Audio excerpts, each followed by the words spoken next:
जी अस्सलाम वालेकुम, क्या हाल है सब लोग? खैरियत से? पाकिस्तान पीपल्स पार्टी की तरफ से गवर्नमेंट का हिस्सा ना बनने के ऐलान के बाद एक नया टर्न पाकिस्तान की सियासत में आ गया और वो टर्न ये है कि 50 आज़ाद उम्मीदवारों को तोड़ने के अलावा अब कोई ऑप्शन नहीं बचा। और अगर ये नहीं होता तो फिर क्या ऑप्शन है, ये हम आपको आज के वीलॉग में बताएंगे। और इमरान खान साहब ने खैबर पख्तूनख्वा में अली अमीन गंडापुर साहब को अपना चीफ मिनिस्टर नामजद कर दिया है, लेकिन एस्टैब्लिशमेंट ने उसके ऊपर साफ इंकार कर दिया है। अली अमीन गंडापुर साहब को चीफ मिनिस्टर बनने नहीं दिया जाएगा। और अगर अली अमीन गंडापुर के ऊपर इमरान खान साहब रजिस्ट करते हैं तो फिर क्या ऑप्शन होगा, ये भी हम आपको आज के वीलॉग में बताएंगे। और इमरान खान साहब ने बिल आखिर सियासी इत्तेहाद करने का फैसला कर लिया, किस किस के साथ किया, क्या क्या हुआ, ये भी हम आपको आज के वीलॉग में बताएंगे। और खैबर पख्तूनख्वा से एक नई खबर ये आ रही है कि वहाँ पे मैसिव लेवल पे धांधली का इल्ज़ाम लग रहा है और ये शिकायत सामने आ रही हैं कि खैबर पख्तूनख्वा में जितने एमपीएस को, आज़ाद एमपीएस को वोट मिले हैं, उसमें आरओज़ ने कोई नेगेटिव रोल अदा किया है और शायद खैबर पख्तूनख्वा के सारे इलेक्शन के नताइज अब मुतराज़ा हो जाएं और दोबारा उनकी गिनती शुरू हो जाए। क्या ऐसा मुमकिन है, ये भी हम आपको आज के वीलॉग में बताएंगे।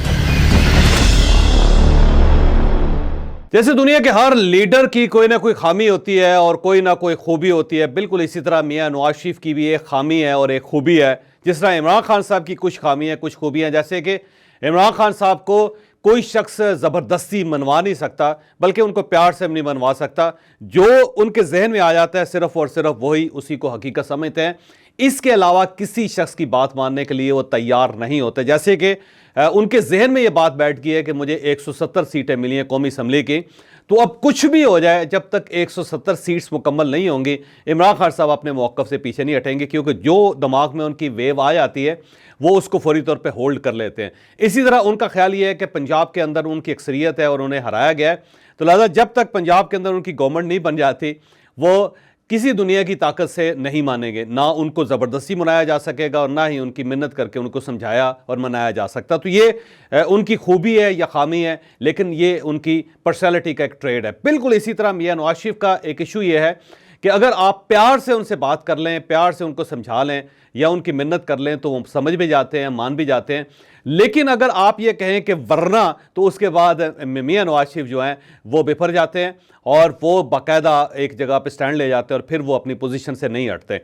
पाकिस्तान पीपल्स पार्टी को पाकिस्तान मुस्लिम लीग नून ने ऑफर की थी कि आप हमारे साथ चलें और कई इसके दरमियान मुज़ाकरात हुए और उन मुज़ाकरात में कई ऑप्शंस रखे गए। एक ऑप्शन पावर शेयरिंग का भी था कि 3 साल के लिए मियां शहबाज शरीफ साहब प्राइम मिनिस्टर होंगे, 2 साल के लिए बिलावल भुट्टो साहब प्राइम मिनिस्टर होंगे।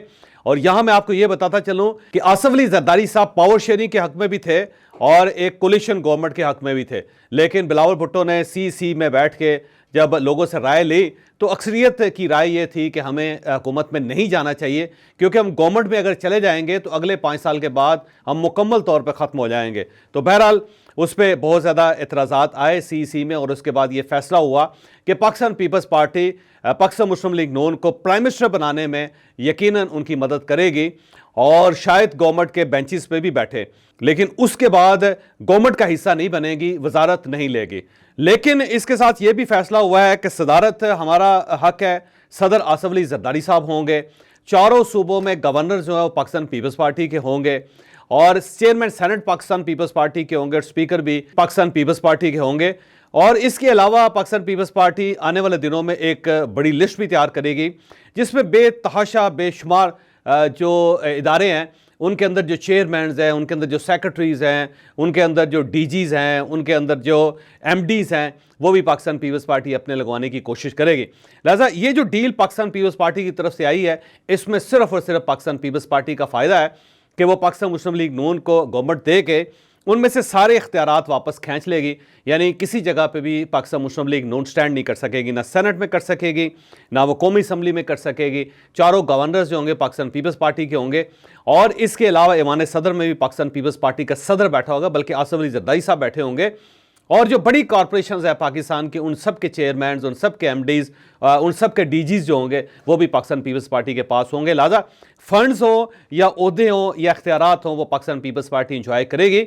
लेकिन गवर्नमेंट के जितने फसादात हैं, गवर्नमेंट के जितने इश्यूज हैं, वो सारे के सारे पाकिस्तान मुस्लिम लीग नून की झोली में पड़ जाएंगे। लिहाजा अगर मियां नवाज शरीफ साहब की नेचर को देखा जाए तो मेरा नहीं ख्याल कि मियां नवाज शरीफ साहब इस ऑफर को मानेंगे।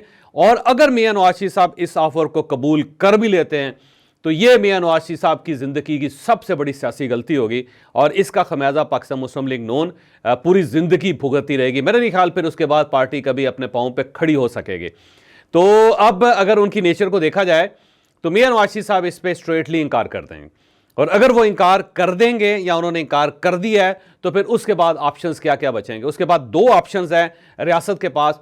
एक ऑप्शन तो ये है कि वाकई मियां नवाज शरीफ को लार्जेस्ट पार्टी या लार्जेस्ट मैंडेट दिया जाए और वो सिंगल लार्जेस्ट पार्टी बन जाए। और अब वो सिंगल लार्जेस्ट पार्टी कैसे बन सकते हैं, उसका सिर्फ एक ही तरीका है कि जो आज़ाद उम्मीदवार हैं उनमें से 50 लोग तोड़ के पाकिस्तान मुस्लिम लीग नून में शामिल कर दिया जाए। और अगर वो पाकिस्तान मुस्लिम लीग नून का हिस्सा बन जाते हैं तो फिर पाकिस्तान मुस्लिम लीग नून इस काबिल हो जाएगी कि वो आज़ादी के साथ गवर्नमेंट बना ले और पाकिस्तान पीपल्स पार्टी फिर जाके अपोजिशन के बेंचेस पे बैठे। और अगर वो अपोजिशन के बेंचेस पे नहीं बैठना चाहती तो फिर वो गवर्नमेंट का हिस्सा बन जाए। इसके अलावा कोई और ऑप्शन नहीं बचता। और अगर ये नहीं होता कि 50 अरकान मियां नवाज शरीफ साहब को आज़ाद नहीं मिलते तो फिर मियां नवाज शरीफ साहब गवर्नमेंट नहीं बनाना चाहेंगे और फिर उनकी ख्वाहिश होगी कि पाकिस्तान पीपल्स पार्टी के हाथ में बॉल पकड़ा दी जाए और उनसे कहा जाए कि ठीक है जी, आप आज़ाद उम्मीदवार हैं, आपके पास ज़्यादा सीटें हैं, तो आप अपनी मर्ज़ी से अपनी गवर्नमेंट खुद बना लें। लेकिन क्या पाकिस्तान तहरीक इंसाफ गवर्नमेंट बना सकेगी? मेरा नहीं ख्याल कि सरदस्त इस सिनेरियो में वो गवर्नमेंट बना सकेगी, क्योंकि उसके लिए उसे किसी न किसी सियासी जमात के पास बैठना पड़ेगा। और पाकिस्तान पीपल्स पार्टी की रीडिंग है कि बिल आखिर इमरान खान को हमारे घर आना पड़ेगा, इन्हें हमसे बात करनी पड़ेगी, इन्हें हमारे घर आना पड़ेगा। और जब पाकिस्तान तहरीक इंसाफ पाकिस्तान पीपल्स पार्टी के पास आएगी तो फिर वहाँ पे सिनेरियो इसी तरह दिलचस्प हो जाएगा, बल्कि डेंजरस हो जाएगा। तो मेरा नहीं ख्याल कि इस सूरत हाल में किसी गवर्नमेंट पार्टी के पास गवर्नमेंट बनाने की अहलियत है। एक ऐसा कन्फ्यूजन और क्यास पैदा हो चुका है कि जिसको अब हल करना इतना आसान काम नहीं होगा। और अगर ये सिचुएशन प्रोलॉन्ग कर जाती है तो फिर मुझे खदशा है कि शायद पाकिस्तान में एमरजेंसी ना लग जाए या फिर मार्शल लॉ ना लग जाए। और अगर मार्शल लॉ लग गया तो फिर इस मार्शल लॉ को आसानी से ख़त्म नहीं किया जा सकेगा, क्योंकि इस वक्त पाकिस्तान की किसी सियासी जमात के अंदर इतनी स्ट्रेंथ नहीं है कि वो इस्टेब्लिशमेंट का या हालात का मुकाबला कर सके। तो अगर मार्शल लॉ लगा या अगर एमरजेंसी लगी तो फिर उसे ख़त्म करना इतना आसान काम नहीं होगा, क्योंकि आलमी दुनिया भी देख रही है इस वक्त कि पाकिस्तान की सूरत हाल क्या है और उन्हें बखूबी अंदाज़ा है कि इन सियासी जमातों ने इस्टेब्लिशमेंट के पास कोई और ऑप्शन नहीं छोड़ा। तो अब इस वक्त इतनी सूरत हाल ख़तरनाक हो चुकी है कि किसी न किसी साइड पे इस्टेब्लिशमेंट को कोई ना कोई किरदार अदा करना पड़ेगा और उनके पास एक ही किरदार है कि या तो एक सिंगल लार्जेस्ट पार्टी बनाई जाए और उसे मैंडेट दिया जाए और वो गवर्नमेंट बना ले। और वो सिंगल लार्जेस्ट पार्टी दो उसके ऑप्शंस हो सकते हैं। एक तो पाकिस्तान मुस्लिम लीग नून जिसके पास ज़्यादा सीट्स हैं, आज़ाद उम्मीदवारों को हाँक के उनको तोड़ के इस पार्टी में शामिल कर दिया जाए और फिर वो गवर्नमेंट बना लें। और अगर ऐसा नहीं होता तो फिर जो आज़ाद उम्मीदवार हैं उन्हें किसी छोटी पार्टी में ले जा के उसको मज़ीद अरकान दे के वहाँ गवर्नमेंट बना दी जाए, लेकिन वो गवर्नमेंट इमरान खान साहब की बैकिंग पे नहीं होगी। फिर ये लोग वाकई आज़ाद होंगे और इनका इमरान खान साहब के साथ कोई ताल्लुक़ नहीं होगा, ये इमरान खान साहब की पार्टी मुकम्मल तौर पे ख़त्म हो जाएगी। तो ये दो ऑप्शंस हैं जिस पे आने वाले दिनों में काम होगा, लेकिन अब ज़ाहिर है इसके अलावा ऑप्शन बचा भी कोई नहीं है। यहाँ पे आज एक और ख़बर आई कि इमरान खान साहब ने जेल में अली अमीन गंडापुर साहब को खैबर पख्तूनख्वा का चीफ मिनिस्टर नामजद कर दी है और ये वो साहब हैं जिनके लिए इस्टेब्लिशमेंट राज़ी नहीं है। उसकी वजह यह है कि 9 मई के वाक़यात में ये मुलव्वस हैं, इनके ख़िलाफ़ FIRs हैं, ये इश्तिहारी हैं, इनकी बहुत सारी ऑडियो और वीडियो कॉल्स हैं और इसके साथ साथ जिस किस्म का बिहेवियर है और जैसा इनके अंदर एग्रेशन है वो इस्टेब्लिशमेंट अफोर्ड नहीं कर सकती, ना उसे कबूल कर सकती है। तो अली अमीन गंडापुर साहब को नामजद करने का मतलब ही ये है कि इमरान खान साहब ने अभी माजी से कुछ सबक नहीं सीखा और वो ये चाहते हैं कि ये जो तसादम की सियासत है ये आगे बढ़ती रहे। तो अब या तो इमरान खान साहब को अली अमीन गंडापुर साहब को वापस लेना पड़ेगा और अगर वो इन्हें बनाना चाहते हैं तो फिर खैबर पख्तूनख्वा के अंदर मुख्तलिफ सियासी जमातों की तरफ से बहुत सारी एप्लीकेशंस आई हुई हैं, जिसमें ANP की एप्लीकेशंस भी हैं, JUI की एप्लीकेशंस भी हैं, पाकिस्तान मुस्लिम लीग नून की भी एप्लीकेशंस हैं। उन एप्लीकेशंस की बुनियाद पे एक बड़ा कमीशन बन रहा है जो वहाँ पे इलेक्शन की अंदर धांधली पे इन्वेस्टिगेशन करेगा।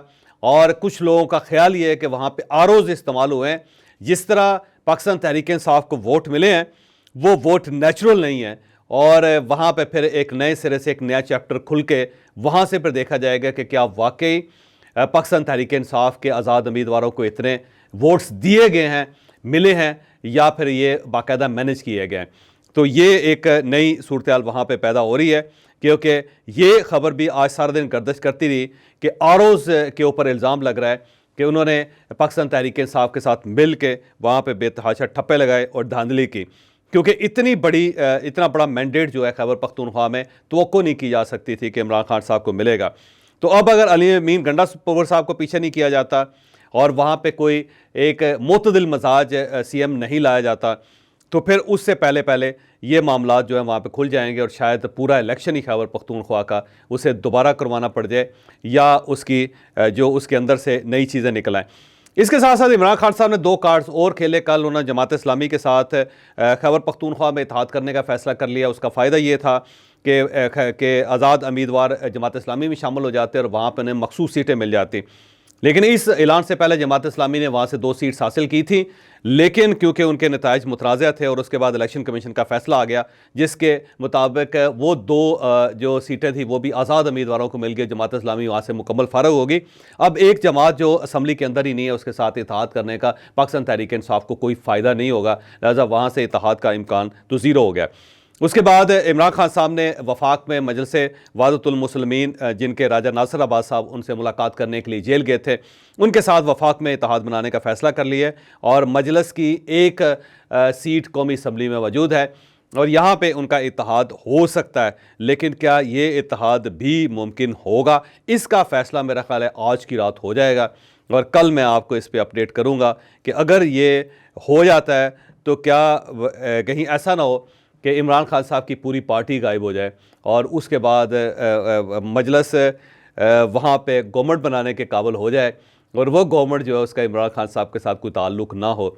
ये एक दूसरी सूरत हाल होगी और ये भी हो सकता है कि मजलिस जो है वो मियां नवाज शरीफ साहब के साथ इत्तेहाद कर ले, और अगर मजलिस ने मियां नवाज शरीफ साहब के साथ इत्तेहाद कर लिया तो इमरान खान साहब कहाँ स्टैंड करेंगे, और अगर मजलिस ने अपनी गवर्नमेंट बना ली तो फिर इमरान खान साहब कहाँ स्टैंड करेंगे। ये सूरत हाल जो ये भी बड़ी ट्रिकी है और इसका जवाब भी मैं आपको कल दूंगा।